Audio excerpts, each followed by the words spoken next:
ler 1 Samuel, fica de pé, por favor, em honra à palavra de Deus. 1 Samuel, capítulo 3, versículo 1. E o jovem Samuel servia ao Senhor perante Eli, e a palavra do Senhor era de muita valia naqueles dias. Não havia visão manifesta. Vamos orar?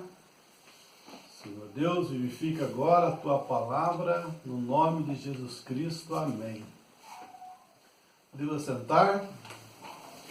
Vamos falar por alguns momentos sobre o avivamento de cura que aconteceu nessa última era, de 1940, 45 até 1960. Esse grande avivamento que aconteceu, que chacoalhou o mundo, né? Que fez esse grande poder sobrenatural na terra. Porque até ali não havia esse poder sobrenatural. A igreja naqueles dias estava completamente morta, paralisada, não havia o poder de Deus nessa época. Até que começou esse avivamento ali, em 1945, foi até 1960, mais ou menos, esse poder que percorreu toda a terra. Porque você lendo a história da igreja, você vê, você percebe essa grande obra de Deus desde o começo, desde ali do século I, você estudando a história, você vê que Deus agia, né? Agiu na história, você percebe isso. Mas você não consegue ver esse movimento, esse avivamento de cura divina. Você vê que Deus estava agindo de uma certa forma, mas havia uma profecia para os últimos dias, né? Uma obra que Deus iria fazer nos últimos dias. Porque depois que os apóstolos dormiram no Senhor, né, você vê ali que a palavra de Deus foi ficando ali de uma forma, né, as pessoas se afastando da palavra de Deus. Então você vê na história surgir homens, né, homens que traziam parte da palavra. Mas o poder sobrenatural não estava ali, né? A cura, os milagres que nós vemos na Escritura Sagrada, né, havia se afastado. E nós podemos ver na história Policarpo, né, o grande homem de Deus, fez ainda alguns sinais. Policarpo teve o poder de Deus nele. Não era tão grande como os apóstolos, mas Policarpo, que foi discípulo de João, aquele que deitava nos ombros de Jesus, né? João evangelista, né? Que teve a visão de Apocalipse. E Policarpo foi discípulo de João, aprendeu nos pés de João o revelador, né? O evangelista. Então nós vemos ali a coisa seguindo ali. Depois de Policarpo veio Irineu, o grande doutor da igreja, né, que foi um mensageiro de Deus também. Só que nós não vemos ali esse poder de cura, não havia, né? Havia algumas curas, sim, lógico, né? Uma lá longe, outra no outro lugar, algo assim, mas não era um reavivamento. Nós estamos falando nessa noite sobre o reavivamento de cura divina, o poder realmente que veio ali em 1945 e que varreu toda a terra, né? Percorreu todo o mundo, aquele grande avivamento, levantando homens, né, para levar esse avivamento adiante. Depois de Irineu, né, nós vemos, né, também surgir São Martinho, né, São Martinho de Troa, né, aquele grande homem de Deus também, que teve sinais maravilhosos na vida dele. Né, teve sinais, mas não foi o mesmo sinal, na mesma quantidade, no mesmo grau que houve nos apóstolos também. É isso que as pessoas têm que notar e perceber a diferença das coisas, né? Ver o movimento de Deus e saber O que aconteceu nessa última era, em 1945? Né? Você vê isso, você compreender todo esse movimento. Então nós vemos São Martinho, tinha sinais, sim, muitos sinais, São Martinho tinha sinais. Né? A tal ponto que uma certa vez amarraram ele numa árvore, debaixo de uma árvore, e cortaram a árvore. Ele estava no morro e a árvore ia cair, né? Seguindo a lei da gravidade, ele ia cair para baixo, estava no morro, quando cortasse a árvore, amarraram ele debaixo ali, né? E a árvore ia cair e ia matar o servo de Deus, né? São Martinho. E os homens ficaram lá em cima. Só que quando eles cortaram a árvore, né? Então a árvore foi para cima e matou todos aqueles homens que estavam ali. Então você vê sinais, né? Ele orou por uma pessoa morta, né? A pessoa ressuscitou. Então nós vemos assim, ali tinha sinal ainda. Poucos sinais, mas tinha sinal. Depois dele, né, veio também São Columba, né? São um grande homem de Deus, mensageiro de Deus também. Né?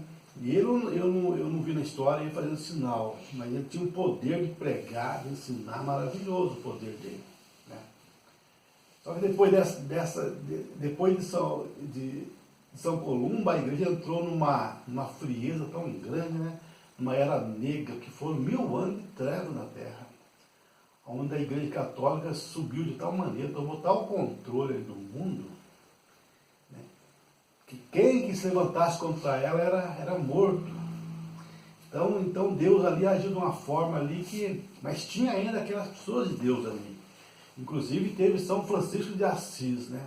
São Francisco de Assis, um homem de Deus que se levantou de tal maneira ali, tinha tal poder aquele homem, que um dia estava pregando lá na cidade de Assis, quando de repente os passarinhos vieram ali, e os passarinhos começaram a fazer tanto algazarra ali, cantar e gritar ali, que estava estrovando ele pregar. Ele falou: passarinho, acalma um pouquinho. Falou assim, e os pássaros pararam, né, ficaram quietinhos, começaram a ouvir ele a pregar. Outra ocasião veio um lobo muito feroz, né, querendo matá-lo, e ele foi ali, acalmou ali, com amor no coração dele, acalmou aquele lobo. Né, um homem que realmente tinha aquela unção de Deus sobre ele, São Francisco de Assis. Ele foi tão católico quanto eu sou católico. E eu não sou católico. Né? Então as pessoas realmente, né, não conseguem ver ali aonde ele viveu ali na cidade de Assis, né? O que foi aquele homem, aquele movimento dele. Mas depois veio Roma e conseguiu abafar ali tudo, né? O poder ali, mas tudo um plano de Deus. Então a igreja entrou nessa era negra. Até que em 1500, lá na Alemanha, surgiu Martinho Lutero, aquele grande homem de Deus que protestou a igreja romana e falou: não, a salvação é pela graça, não é comprando salvação, não é pagando indulgência, que você vai tirar seu pecado. Né? Não é assim. Levantou contra aquilo, protestou contra aquilo e não foi morto. Né? Diz a história que ele, mesmo sendo perseguido ali por Roma, todos que protestavam contra Roma eram mortos, mas ele não foi morto. Conseguiu, através dos príncipes da Alemanha, ele conseguiu sobreviver e morreu de velhice. Mas nele também nós não vemos também esse poder, não vemos ele curando e tendo o dom da cura, não. Então você olhando para a história da igreja, você vê tudo isso acontecendo.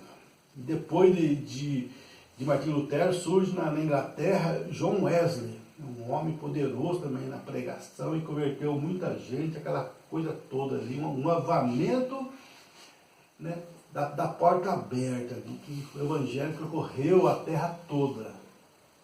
Mas não tinha esse poder da cura divina, esse avamento de cura que aconteceu quando? Em 1945 só. Olha a história da igreja, né? 2000 anos de cristianismo. E por 2000 anos você não vê o avamento de cura divina em parte alguma. Será que as pessoas não conseguem ver isso? Estão tão cega para ver esse movimento agora de 45, 46 ali, 47 ali, que foi até 60? Por que as pessoas não conseguem ver essa mudança, esse avamento de cura divina? O que acontece com as pessoas? E são teólogos, pessoas que estudam a história, e não conseguem ver o movimento de Deus. Não consegue captar isto, né? E depois de John Wesley, que veio com o avivamento, com a pregação dele de santificação, Lutero não. Lutero só tinha vindo com o ensinamento dele de justificação pela fé. Somos justos pela justificação. Pela graça sois salvos. Amém. Isso mesmo, correto. Pela graça sois salvos. Menino da fé, é dom de Deus. Amém. Mas Martinho bebia, fumava, né? Ele foi salvo? Foi salvo, lógico. Mas ele só via aquilo, né? A revelação dele é aquilo, justo liberado da fé. Só que depois Deus levantou John Wesley e falou, não, tem que ter também santidade, porque sem santificação ninguém verá o Senhor. Então você vai ver que Deus começou a levantar ali, né? Levantar a igreja ali. Um pouquinho em Martinho Lutero, depois outro pouquinho em John Wesley, e depois nos pentecostais, em 1906, lá na rua Azusa, quando levantou aquele homem de cor, que tinha só visão de olho, né? Ele era caolho, né? Ou chegava mal de uma vista. O nome dele era William Seymour, ali na rua Azusa, ali levantou começou a falar em língua ali, o povo ali, começou o avivamento pentecostal. Pessoas falando língua, profetizando, e algumas curas acontecendo, né? Algumas curas acontecendo, mas não foi igual em 1945, 47 ali, naquele ano ali. Você não vê esse avivamento ali, daquela forma tão poderosa, tão grande que foi em 1947. Mas os pentecostais foram ali, tiveram aquele avivamento maravilhoso ali, até que chegou em 1946, 47. Quando um anjo apareceu para um homem. Um anjo apareceu para o homem e falou para ele em 46. Em 46, um homem teve a visita de um anjo. E o anjo falou para ele, você vai levar um dom de cura para o mundo. E quando você orar, e você for sincero na sua oração, nem o câncer vai parar diante da sua oração. Se você fizer, o povo crer em você. Você tem que ser sincero. Sincero. Quem é esse homem que foi o pai do movimento de cura, do avivamento de cura de 1945, 46, 47? Quem foi o pai desse movimento? Todos que estudarem a história do avivamento de cura divino vai saber quem é o pai desse movimento. Quem foi a pessoa ali que começou esse avivamento. Ele sempre fala, foi o William Branham, né? Todos falam isso, né? Foi o William Branham que foi essa pessoa, que começou esse avivamento. Todo livro que você lê sobre o avivamento de cura divina de 45, 46, vocês vão ver isso falando, William Branham, com a foto mais conhecida dele, a foto da coluna de fogo sobre ele.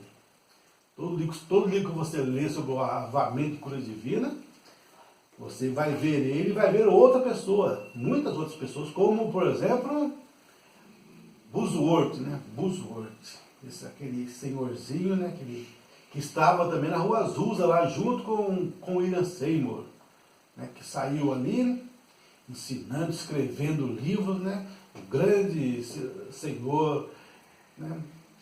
Bosworth, né, que escreveu ali, fez seus livros e falou sobre cura divina, ensinou sobre isso e pregou muito sobre isso, né, sobre cura divina. Mas nunca chegou a ver, né, a levantar esse poder sobrenatural como o William Branham fez. Né, como o William Branham, como Deus fez, né, na vida de William Branham. William Branham nasceu em 1909, mas Deus tinha essa obra com ele marcado para 46.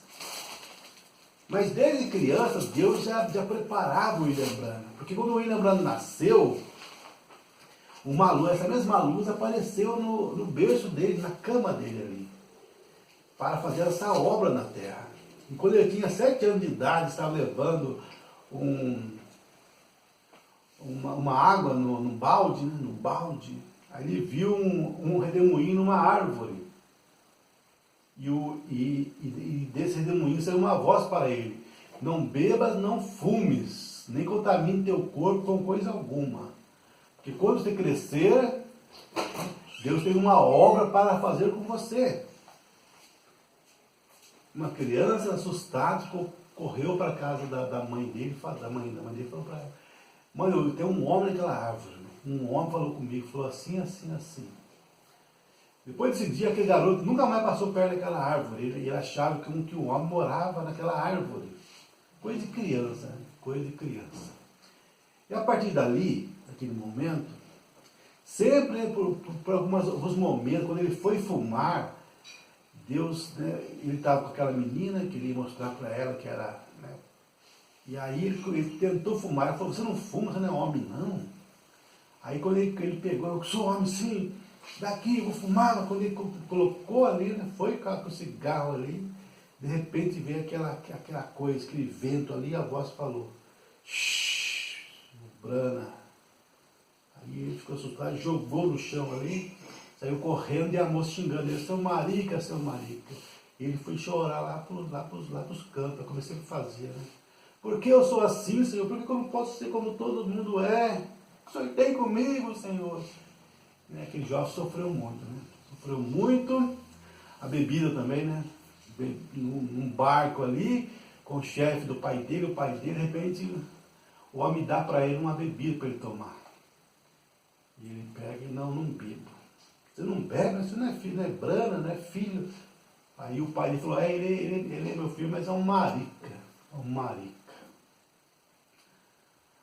E ele foi tomar e de repente aquele barulho de novo. Shhh, o mesmo barulho do redemoinho na árvore.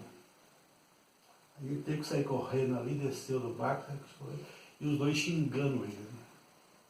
Então, ele teve que levar todo aquele sofrimento. Por quê? Porque Deus tinha uma obra para fazer com ele. Mas por que eu bebi e fumei? Por que Deus deixou nós fazendo essas coisas erradas? Porque Deus não ia entrar em nós naquela forma, como entrou na célula de William Branham. Por que ele não fez com os profetas também? Por que só o William Branham? Porque o ministério que Deus iria fazer através de William Branham era um ministério especial. Né? Mais especial, menos especial. É um ministério, né, diferente. Então o William Branham não podia fumar nem beber. Não podia fumar nem beber. Então ele foi crescendo, levou aquele tiro na perna dele. Lembra do tiro que ele levou na perna? Ele foi caçar com o primo dele e de repente a arma disparou do primo dele, pegou a perna dele. Ele era jovem, tinha acho que uns 14, 15 anos. A perna dele quase partiu. Aí ficou chorando lá: quero água. Pegando sangue, pedindo água. Então levaram ele para o hospital. E chegou lá no hospital. Naquele tempo não tinha ainda remédio suficiente, então ele ficou gritando lá. Aí os médicos chegou e falou: vamos ter que cortar a sua perna. Ele falou: não. Aí deram um negócio para ele lá, ele entrou em coma lá.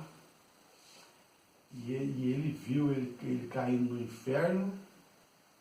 E ele gritava: pai, mãe. E não tinha ninguém para ajudar. Ele foi caindo no inferno, caindo. E vendo toda aquela cena horrível, aquelas mulheres que pintavam a boca, que pintavam o rosto. E via aquela coisa toda ali no inferno ali. Aquele barulho horrível que ele viu ali. Aí ele falou: Deus, tira-me daqui, Senhor, que eu vou servir o Senhor. Então a mão de Deus entrou lá e pegou ele, caindo naquela queda terrível. Pegou ele e levantou ele. E o médico falou: eu nunca vi um milagre desse na minha vida. Eu estava quase morrendo, agora está bem. E ele saiu dali curado, Mas ao invés de ir para Deus, não, ele ainda fugiu de Deus novamente, fugindo de Deus, como Adão fez também, né? Fugiram de Deus. Adão, Adão, onde tu estás, Adão? E aquele rapaz, aquele jovem, correndo de Deus. E para fugir de Deus, ele pegou e saiu de cedo de casa, mas o plano dele já era ir para outro estado, foi para o Texas. A mãe dele nem ficou sabendo, só quando chegou lá que mandou uma carta: mãe, estou aqui no Texas. Eu sempre quis trabalhar de cowboy, estou aqui numa fazenda trabalhando aqui. Só que nem lá, naquele momento que ele gostava tanto, lá ele não conseguiu, né? Ele ouvia os lobos nas montanhas, à noite, ele ouvia. E sempre a voz de Deus chamando ele. Ele via aquele lobo chamando a companheira e a voz sempre: Deus, você tem que vir para mim. Venha, venha, Adão, Adão. Onde tu estás, Adão? Mas nada, né? E ele, duro daquele jeito, não queria amolecer o coração para Deus. Mas Deus tinha essa obra para fazer com ele, esse avivamento de cura divina. E Deus tinha que fazer com ele esse avivamento de cura divina. Porque Deus primeiro, ele manda um sinal. E esse sinal de cura divina era para chamar a atenção do povo. Não que o maior seja a cura divina, o maior mesmo é a voz. Como Deus falou para Moisés: Moisés, eu vou te dar 2 sinais, Moisés. Se o povo não ouvir a voz do primeiro sinal, eles vão ouvir a voz do segundo sinal. Então o sinal está atrelado com uma voz. Então esse avivamento que ia acontecer no mundo era o quê? Era o sinal para chamar a atenção do povo.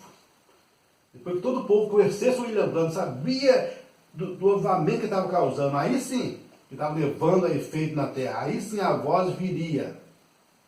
Mas para isso Deus tinha que preparar aquele homem. E a vida dele, se você ler a vida dele, você vai chorar. A minha filha falou: eu chorei tanto quando eu li aquele livro dele, pai. Eu chorei tanto quando eu li aquele livro dele. Você vai chorar muito. Porque o que Deus fez com esse homem, com esse barro, como que Deus moeu aquele homem, né? Você vê a filhinha dele ali, morrendo ali naquele lugar, os mosquitos sentando ali sobre aquele bebezinho. Tudo isso, né? Você vê a esposa dele com tuberculose morrendo ali. A esposa dele morre num dia. No outro dia morre a filhinha dele também com tuberculose. Porque amamentou na mãe com tuberculose. E você vê aquele homem completamente quebrado mais depois. Né? Tudo isso para que Deus pudesse preparar aquele vaso para esse grande avivamento na terra. Então você vê ali ele um jovem fugindo para o Arizona, melhor dizendo. Acho que eu falei que era Texas, né? Mas não, Arizona. Né? Ele fugindo para o Arizona. E chegando lá, depois de algum tempo lá, chega uma carta. Seu irmão está doente. Ah, amém, ele está doente, vai sarar. Depois chegou outra carta. Seu irmão morreu. Seu irmão morreu. Veio para cá porque o sepultamento dele vai ser amanhã. Como é triste estar no lugar, de repente chega uma carta para você, alguém falando: seu irmão morreu, vai lá porque o sepultamento dele vai ser amanhã. Aí todo aquele pensamento dele, aquela coisa lá, né, veio na mente dele. Ele ia para a escola com o irmãozinho dele, todos tinham roupa, ele não tinha, todos tinham um lanche na lancheira, ele não tinha. Ele dividia a roupa com o irmão dele, aquela tristeza toda. E o primeiro pensamento que veio na mente dele foi o quê? Meu irmão está preparado? Ele estava preparado para morrer? Então ele voltou para Jeffersonville. Voltou para lá. E a mãe dele: fica, filho, fica, filho. Eu vou ficar, mas só se eu arrumar um serviço até tal dia, eu vou ficar. Senão eu não vou ficar. E aí ele arrumou o mesmo serviço lá na prefeitura de Jeffersonville. Aí ele ficou ali. Né? Ele ficou ali. E depois novamente ficou doente novamente. Né? Novamente ficou doente. Inspirou lá um gás lá que trabalhava nas casas de gás, de luz e tudo mais. Aí ficou doente novamente, aí foi ter que ser operado. Mais uma cirurgia que ele teria que passar. Mais uma cirurgia que ele teria que passar. Então, né, dessa vez, novamente ele ia morrer. Ele viu perdido numa floresta, né? E novamente ele viu aquela voz. Ele estava morrendo. Ele viu que aquele barulho naquela floresta ia apagando, ele viu que ele ia morrer ali. E novamente ele ouviu aquela voz da árvore novamente, né? aquela voz da árvore, falando com ele novamente. Mas dessa vez a voz mudou, em vez de falar para ele, né? Não fumes, não bebas, porque quando crescer tem uma obra a fazer com você. Ele ouviu uma voz diferente, Deus falou, a voz falou assim para ele: eu te chamei, você não me ouviu. Eu te chamei muitas vezes, te chamei, mas você não me ouviu. Por que você não me ouviu? Eu chamei você, mas você não me deu ouvido. A voz mudou, que ele viu que ia morrer. Dessa vez ele falou de coração realmente, né? De coração. Senhor, se o Senhor me tirar aqui desse lugar, Pai, eu vou pregar o teu evangelho do telhado. Eu vou levar o teu evangelho por todo lugar, Senhor. Eu vou levar esse evangelho. De repente, mais um milagre aconteceu com ele. E novamente Deus deu para ele outra oportunidade. E ele saiu dali. Né? E ele saiu dali. Né? E Deus restaurou ele novamente. E ele foi outro milagre com ele. Ele não morreu ali. Deus deu mais uma chance. Mas dessa vez ele saiu diferente ali. Foi orar, foi nas igrejas. E foi de igreja em igreja buscando a salvação. E nada encontrava. Não encontrava a salvação. Até que ele resolveu fazer uma cartinha. Ele fez uma cartinha, foi lá no mato ali caçava, pegou a cartinha e escreveu: Jesus, eu queria tanto que o senhor viesse falar comigo. Escreveu a cartinha e colocou numa árvore. Né? Uma árvore, deixou lá e foi embora. Mas Deus viu aquela carta. Porque Deus vê tudo. Né? Deus vê tudo. E chegando em casa, ele foi orar, e de repente apareceu a cruz para ele, e ele, Senhor, e da cruz veio uma voz falando com ele, mas falou de uma língua estranha, que ele não entendeu que linguagem que era aquela. O culto hoje não vai dar para terminar, nós vamos terminar, no próximo culto a gente termina esse assunto, se Deus quiser, no próximo culto a gente termina esse assunto sobre o avivamento de cura divina, de 45, 46, começou ali, foi até 60. Falando desse grande avivamento que Deus usou o William Branham para levar ao mundo. Qual o motivo desse avivamento? Por que Deus fez esse avivamento? E como que Deus teve que quebrar o seu vaso?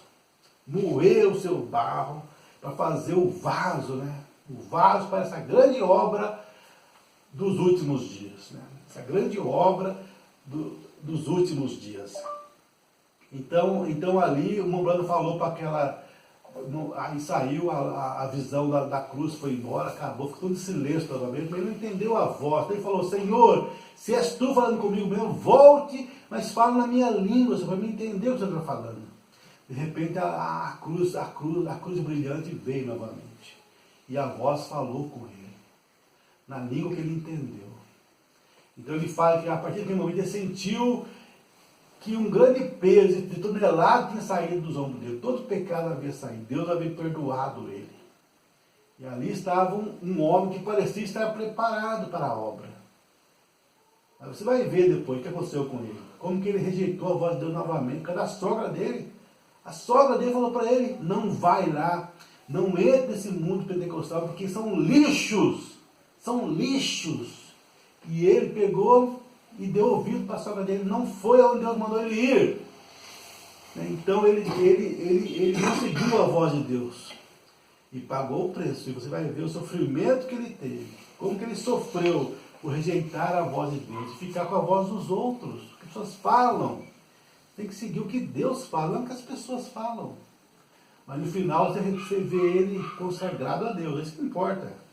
É ver o final do caminho. Quando chega no final, ele sim está completamente pronto ali. Mas o que esse vaso tem que passar não é brincadeira. Né? Como Isaías, ou foi Ezequiel, que tem que ficar nu na cidade, nu lá durante um ano, deitado de um lado só. E por que Deus teve que fazer aquilo com o profeta dele? Então vamos terminar o culto agora, e no próximo culto a gente continua isso aqui. Né? Que Deus abençoe cada um de vocês.